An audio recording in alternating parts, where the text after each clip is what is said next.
Hello दोस्तों, आज की इस वीडियो में हम लोग बात करने वाले हैं परसेंटेज के बारे में। इससे पहले मैंने एक वीडियो बनाई है फ्रैक्शन पे, उसके लिंक को मैं इस वीडियो में डालने वाला हूँ। फ्रैक्शन वाली वीडियो को मेक श्योर कि जरूर देख लें, आपके लिए परसेंटेज बहुत ईजी होने वाला है।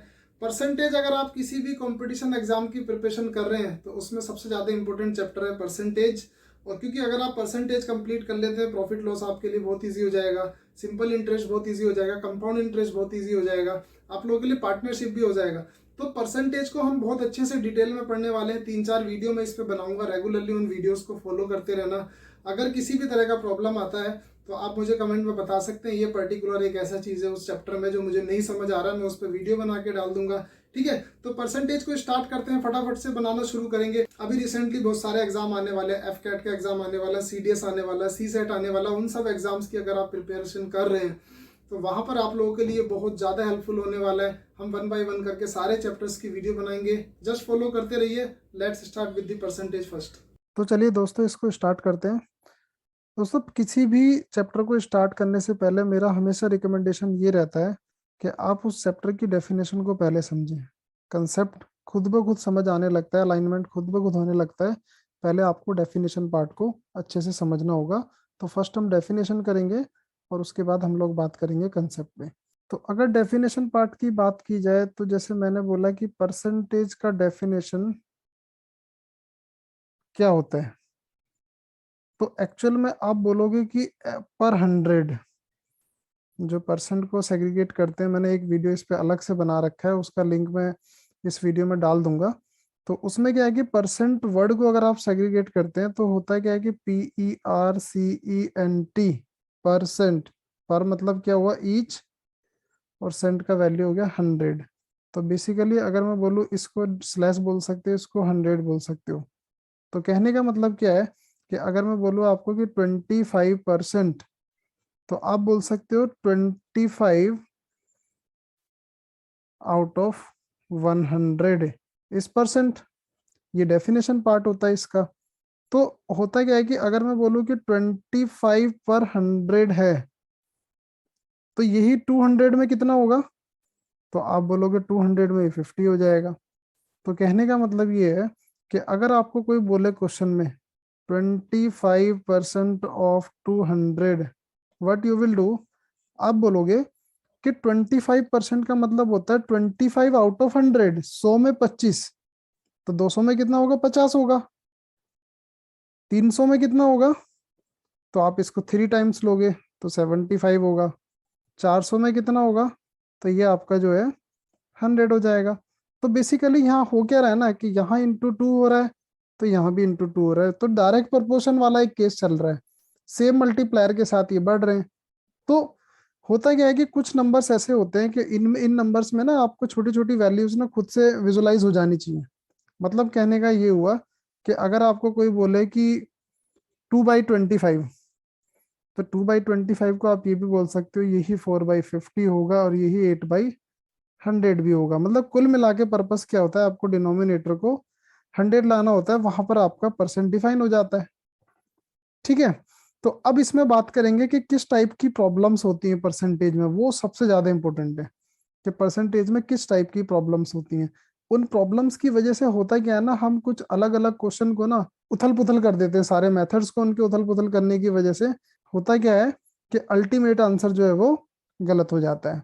तो इसको 1 बाय 1 करके हम लोग देखते हैं। तो पहली प्रॉब्लम क्या होती है परसेंटेज में, जब बोलता है कि फाइंड, जैसे बोला कि फाइंड 35% ऑफ 400। बिल्कुल एक नॉर्मल सी बात है, नॉर्मल क्वेश्चन है।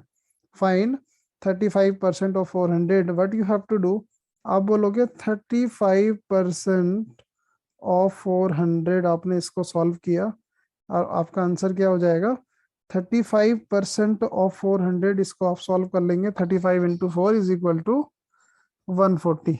This is your answer for this question. एक तो ये बात हो गई।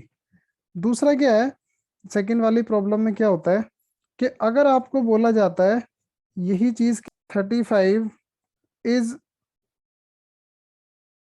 व्हाट परसेंट ऑफ 400, तो यहाँ ना एक अलग प्रॉब्लम बन के आ जाती है। ये प्रॉब्लम ऊपर वाले से अलग है। यहाँ पर कई बार ना हम लोग गलती क्या करते हैं, इनको ना सेम समझ लेते हैं और पता लग रहा है नीचे वाले को ऊपर वाले से सॉल्व कर दिया, ऊपर वाले को नीचे वाले मेथड से सॉल्व कर दिया। तो इनको ना सबसे पहले आपको ये देखना है कि एक्चुअल में किस मेथड से जो है आपका क्वेश्चन सॉल्व होने वाला है। तो यहाँ पर क्या होता है कि 35 इज व्हाट पार्ट ऑफ 400, ये पार्ट में बनता है, और इसको परसेंटेज में कन्वर्ट करने के लिए आप 100 से मल्टीप्लाई कर देते हैं। आप इसको सॉल्व कीजिए, 35 को 4 से डिवाइड करेंगे तो 4 8 जा 32, रिमाइंडर 3 बचेगा। या तो आप इसको 8 3/4 बोल सकते हैं, ठीक है, या फिर आप इसको आगे फर्दर सॉल्व करेंगे तो ये 8.75 आ जाएगा। ये आपका आंसर है क्वेश्चन नंबर सेकंड के लिए, ठीक है। तो अब ये ना दो डेटा अगर आप पढ़ोगे ना तो शायद सिमिलर से लगेंगे। Find 35% of 400, 35 is what percent of 400, दो अलग चीजें। अब इसके आगे एक और प्रॉब्लम है। अगर मैं थर्ड प्रॉब्लम में बोलूं कि if 35% of a number 35% of a number is 400, और यहाँ बोले आपको व्हाट इज द नंबर। यहाँ आपको नंबर अगर पूछे तब आप क्या करोगे, तो ये एक अलग प्रॉब्लम है। अब तो यहाँ पर क्या हुआ, आप बोलोगे 35% ऑफ, सपोज करो नंबर को आप x ले लेते हो, इज इक्वल टू 400। तो 35% को आप पूरा लिख लेते हैं, 35/100 ऑफ x इक्वल टू 400। तो वहां से x का वैल्यू क्या होता है, ये 35/100 है, तो ये 400 वाली साइड जाके 100/35 हो जाएगा। आप इसको सॉल्व कीजिए, 400 इंटू 100 कितना होगा, 40,000 डिवाइडेड बाई 35। इसको 5 से डिवाइड कर लेते हैं, 5 7 जा 35, 5 8 जा 40, ये हो गया 8,000/7। अब x के लिए आप इसको बोल सकते हो या तो 8,000/7, या इसको फर्दर डिवाइड कर लीजिए आप। 8,000/7 को डिवाइड करेंगे तो 7 1 जा 7, इधर 10 हो जाएगा, 7 1 जा 7, 3 7 4 जा 28, 2 बचेगा, और 7 2 जा 14, रिमाइंडर 6 बचेगा, ये 7 हो जाएगा। ये आपका आंसर हो जाएगा। या फिर आप 6/7 को डेसिमल के लिए भी सॉल्व कर सकते हैं, वहां पर जो आपका आंसर है वो आ जाएगा 1142.85 समथिंग समथिंग समथिंग। तो यहाँ पर हमने क्या सीखा कि परसेंटेज में ना जो मेजोरिटी ऑफ पोर्शन जो आपका कवर करेगा वो यही तीन कंसेप्ट है। होगा क्या कि परसेंटेज की अगर एप्लीकेशन की बात है ना, तो N number of application are there for percentage. चाहे आप उसको प्रीमियम पे ले लो, चाहे आप इंश्योरेंस पे ले लो, आप डिस्काउंट पे लेके चले जाओ, आप मतलब किसी भी कंसेप्ट पे आप लेके जाते हैं ना, प्राइस एंड कंजम्पशन की आप बात कर लीजिए, आप लोग जो है इलेक्शन ऑफ वोटर्स की बात कर लीजिए, वेन डायग्राम की बात कर लीजिए, हर जगह होगा क्या, यूज तो परसेंटेज हो रहा है। प्रॉफिट लॉस ले लो, सिंपल इंटरेस्ट ले लो, कंपाउंड इंटरेस्ट ले लो, आपका पार्टनरशिप वाला ले लो, तो सब जगह परसेंटेज यूज हो रहा है। लेकिन उन सारी प्रॉब्लम्स को सॉल्व करने के लिए सबसे बड़ी जो प्रॉब्लम स्टूडेंट्स के साथ आती है वो इन तीन प्रॉब्लम्स की वजह से आती है। होता क्या है यहाँ पर कि क्वेश्चन को अप्रोच तो सही कर लिया, लेकिन लास्ट में हुआ कि ये ही नहीं पता चला कि तीनों में से कौन सा वाला मेथड आपको लगाना है। तो अब मैं आपको बताता हूँ, आपको पता कैसे चलेगा कि करना क्या है। तो करना क्या है, आप लोगों को तीन चीजें होती हैं, देखो, एक होता है होल नंबर, एक होता है उसका परसेंटेज पार्ट, और एक होता है आपका वैल्यू पार्ट। तो यहाँ फर्स्ट वाली प्रॉब्लम में क्या है, आपको होल नंबर गिवन है, ठीक है, परसेंटेज पार्ट गिवन है, आपको वैल्यू निकालना है उसका, मतलब 400 गिवन था, 35% गिवन था, उसका वैल्यू निकालना था जो 140 निकल कर आया।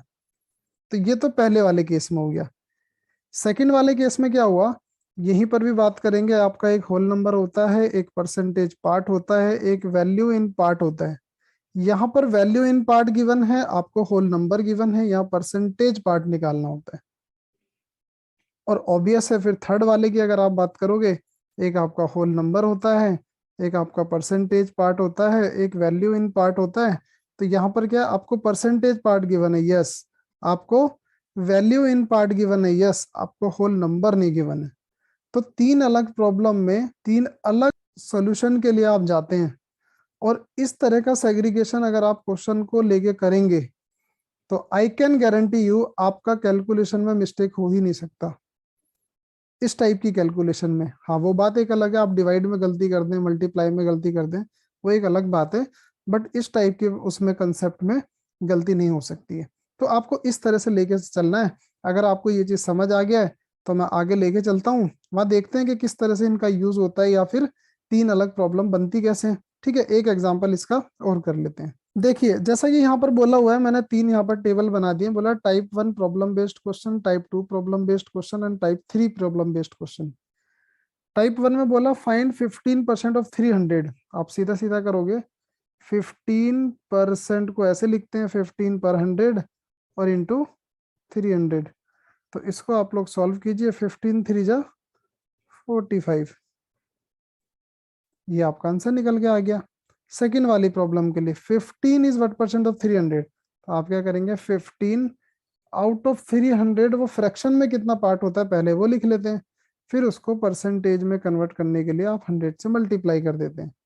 इसको आप लोग सॉल्व करेंगे तो यहाँ पर आंसर निकल के आया आप लोगों का 5%। थर्ड वाली प्रॉब्लम में बोला कि 15% of A number is 300, what is the number. तो आप 15% नंबर को अगर आप x ले लेते हैं, 15% of x is equal to 300 है अगर, तो वहां पर आप बोल सकते हो कि 15/100 of x equal to 300। x का वैल्यू निकालने के लिए आप लोग 300 इंटू ये 15/100 उधर जाके 100/15 हो जाएगा। आप लोग इसको सॉल्व करेंगे, 15 टू जा 30 और 0 एज इट इज, और 100 इंटू 20, ये कितना आ जाएगा 2000। तो x का वैल्यू 2000, तो यही नंबर है। तो अब देखो यहाँ पर ना तीन अलग आंसर निकल के आ रहे हैं, 1 2 3। बहुत सारे स्टूडेंट का प्रॉब्लम क्या होता है कि पता लग रहा है सबसे थर्ड वाली जो प्रॉब्लम है ना, ये सबसे डेंजरस है। यहाँ पर क्या होता है, 15% of A number is 300, what is the number.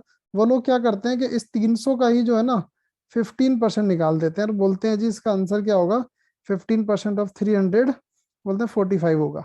ये सबसे बड़ी गलती है। तो इसमें बहुत ज्यादा कंफ्यूजन रहता है, और इन दोनों में बहुत ज्यादा आपस में कंफ्यूजन रहता है कि इसमें क्या निकालना है। तो सबसे पहला काम क्या है कि पहले हमें इनमें डिफरेंस पता चले कि हमें किस प्रॉब्लम से सॉल्व करना है, उसके बाद आप क्वेश्चन को अप्रोच करेंगे। आई होप कि आपका आंसर सही निकलना चाहिए। ठीक है, चलिए। तो मैंने यहाँ पर एक टेबल और बनाया है, type 1 based problem, type 2 based problem, type 3 based problem. ये तीनों प्रॉब्लम आप लोगों के लिए हैं। आप लोग वीडियो को पॉज करके इन क्वेश्चंस को प्लीज सॉल्व कीजिए, और इनका जो भी आंसर आपका आता है कमेंट बॉक्स में आप जरूर मेंशन कीजिए, वहां मैं आपको इसका रिप्लाई दूंगा कि आपने सही किया है या फिर गलत किया है। तो नेक्स्ट में हम देखेंगे एप्लीकेशन क्या होता है इनका। एप्लीकेशन ऑफ टाइप 1 प्रॉब्लम कैसे हो सकता है, मतलब एग्जाम में क्वेश्चन किस टाइप से आते हैं, इनकी किस टाइप से एप्लीकेशन होती है, वहां पर आपको देखना पड़ेगा। एग्जाम्पल 1 मैंने फर्स्ट वाले एग्जाम्पल में डाला है, a man spends 20% of the salary he earn on shopping. कि एक आदमी 20% ऑफ सैलरी को खर्च करता है शॉपिंग पे। बोलता है if the salary of the man is 25,000, 25,000 की अगर सैलरी है तो what amount of money he spend on shopping. देखो अब क्या है ना, यहाँ पर आप लोग देखो कि आपको क्या गिवन है और क्या निकालना है। आप कह सकते हो यार सैलरी गिवन है, तो मैं बोल सकता हूँ सैलरी गिवन है तो होल है, और उस सैलरी में से 20% वो स्पेंड करता है किस पे, शॉपिंग पे। तो इसका मतलब है ये परसेंटेज पार्ट गिवन है, तो वहां पर आपको क्या निकालना है, वैल्यू इन पार्ट्स।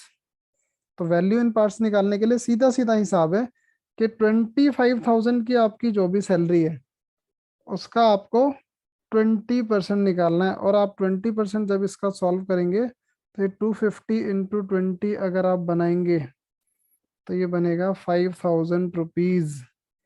तो 5,000 रुपीज जो है वो उसका क्या होगा, एक्सपेंडिचर ऑन शॉपिंग।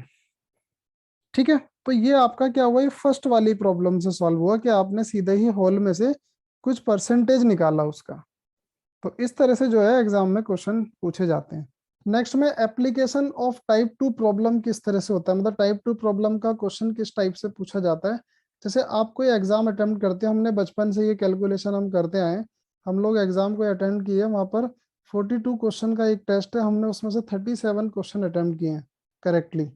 बोलता है what percent score would you receive, आपका परसेंटेज स्कोर कितना होगा। देखो यहाँ परसेंट में पूछा है, आप बोलोगे 37 स्कोर किया है आउट ऑफ 42। अगर आप इतना करते हैं तो होगा क्या, यहाँ पर आपका फ्रैक्शन में वैल्यू आ गया, या फिर आप इसको फर्दर डिवाइड करेंगे तो डेसिमल में आ जाएगा। इसी को परसेंटेज में कन्वर्ट करने के लिए आप इंटू 100 कर देंगे और आपका आंसर निकल के आएगा कि कितना परसेंटेज स्कोर आपको एग्जाम में मिलने वाला है। तो यहाँ पर क्या करते हैं, आप 2 से डिवाइड करो, ये 21 हो गया, ये वाला आपका 50 हो जाएगा। तो 37 इंटू 50 हो जाएगा आप लोगों का 1850। और अगर आप इसको डिवाइड करेंगे 21 से तो ये आप लोगों का डिवाइड होगा और आंसर आप लोगों का आएगा 88.09% स्कोर आपको उस एग्जाम में आएगा जिसमें आपने 37 क्वेश्चन अटेम्प्ट किए हैं आउट ऑफ 42। ठीक है, तो ये सेकंड टाइप ऑफ प्रॉब्लम हो गया। अब देखो यहाँ जो है ना, सिर्फ प्रॉब्लम को पकड़ते जाओ, क्वेश्चन आपके ऐसे ही बनते जाएंगे। चलिए, ये थर्ड टाइप ऑफ प्रॉब्लम में किस टाइप के क्वेश्चन आते हैं, application of type 3 problem. Example में बोला A team lost 35% of the matches it played. देखो यहाँ पर सबसे पहला काम ना, लिख लो डेटा को। बोला कि 35% अगर लॉस्ट है तो विन कितना रहा होगा, तो विन को आप लिखोगे 100% में से 35% माइनस करोगे तो बनेगा आप लोगों का 65% जो है वो मैचेस विन रहे होंगे। बोला find the number of matches it plays if it one 26 matches. मतलब आपको यहाँ पर बताना है कि कितने मैचेस उन्होंने इन टोटल खेले अगर विनिंग नंबर ऑफ मैचेस जो है वो 26 है। तो देखो यहाँ से सीधा सीधा दिख रहा है कि इस 65% का वैल्यू ही 26 है। तो 65% का वैल्यू अगर 26 है, आपको होल बताना है 100% का वैल्यू कितना होगा। तो वहां आप क्या करेंगे कि 65% ऑफ x इक्वल टू 26, या आप लिख सकते हैं 65/100 ऑफ x इक्वल टू 26। और x का वैल्यू वहां से निकल के आता है 26 इंटू, और ये उधर जाके पलट जाएगा तो 100/65 हो जाएगा। आप इसमें दोनों में कॉमन फैक्टर देखेंगे, 13 कॉमन फैक्टर है, तो 13 2 जा 26 और 13 5 जा 65। उसके बाद 5 से डिवाइड करेंगे तो 20 पे जाके कटेगा, तो 2 इंटू 20 इज इक्वल टू आपका आंसर हो जाएगा 40। मतलब इन टोटल कितने मैचेस खेले होंगे, 40 मैचेस। ये आपका आंसर हो जाएगा इस क्वेश्चन के लिए। तो उसके बाद ना एक क्वेश्चन मैं आपसे पूछता हूँ, जैसे क्वेश्चन है कि after getting 20% profit, a product was sold for rupees 18. What is the cost price of product? तो इस क्वेश्चन का आंसर जो है आपको कमेंट सेक्शन में लिखना है, मैं वहां पर आपको आंसर बताऊंगा इसका आंसर क्या होगा। ठीक है, तो इस तरह से ये मैं आपको ये भी एक आइडिया दे दे रहा हूँ कि थर्ड वाली प्रॉब्लम से सॉल्व होगा। बाकी हम जो इसका डिटेल एक्सप्लेनेशन तो प्रॉफिट लॉस वाले चैप्टर में ही पढ़ेंगे। ठीक है, लेकिन ये थर्ड वाली प्रॉब्लम से सॉल्व होगा। और इसी तरह से जो है ना, मैं आपको एक प्रॉमिस कर सकता हूँ कि ये जो 3 प्रॉब्लम आज हमने पढ़ी है 1 2 एंड 3, इन 3 प्रॉब्लम को अगर आप सेग्रीगेट करके क्वेश्चन बनाना धीरे धीरे शीट से शुरू करेंगे, किसी भी बुक से आप उठा के क्वेश्चन बना सकते हैं, आप देखेंगे कि इसका बहुत ज्यादा इंपॉर्टेंट रोल है एक अपने आप में। क्यों? क्योंकि ज्यादातर क्वेश्चन में होता क्या है ना, कंसेप्ट ज्यादा नहीं होते हैं, कंसेप्ट लिमिटेड ही होते हैं, लेकिन हम उनको अप्लाई नहीं कर पाते। तो अप्लाई करने के लिए आप क्या करो, इन 3 कंसेप्ट को अलग लेके चलोगे कि आई होप आपको बहुत अच्छे से समझ आएगा, बहुत इजीली आपके क्वेश्चन बनने लगेंगे। ठीक है, तो आज के लिए हम इस वीडियो में इतना ही रखेंगे। फर्दर आने वाली वीडियोस में इसका और डिटेल एक्सप्लेनेशन लेकर आएंगे, जहां पर एप्लीकेशन ऑफ परसेंटेज इन्हीं सारी प्रॉब्लम्स के थ्रू सॉल्व करके दिखाएंगे। वहां पर बस अलग अलग तरह से वो प्रॉब्लम चलती हैं थोड़ा, तो उसका कुछ वीडियो 2-3 वीडियोस में उनको कवर करना पड़ेगा। ठीक है, आज की वीडियो अगर आपको मेरी पसंद आई है तो इसको लाइक एंड सब्सक्राइब जरूर करें, वीडियो को शेयर करें अपने फ्रेंड्स में। रेगुलर नोटिफिकेशन के लिए बेल आइकन को प्रेस कर दीजिएगा। किसी भी तरह का कोई प्रॉब्लम आपको कंसेप्ट में आता है, कमेंट सेक्शन में मेंशन करो, वहां पर मैं आपको आंसर देने के लिए हमेशा तैयार हूँ किसी भी तरह से। ठीक है, तो आपको अगर प्रॉब्लम आ रहा है तो वहां पर जस्ट कमेंट कीजिए and you will have your answer with in 24 to 48 hours, 1 से 2 दिन के अंदर आपको आपकी कमेंट पे आंसर मिल जाएगा। ठीक है, तो चलते हैं आज के लिए। Bye bye, thank you so much for watching this video.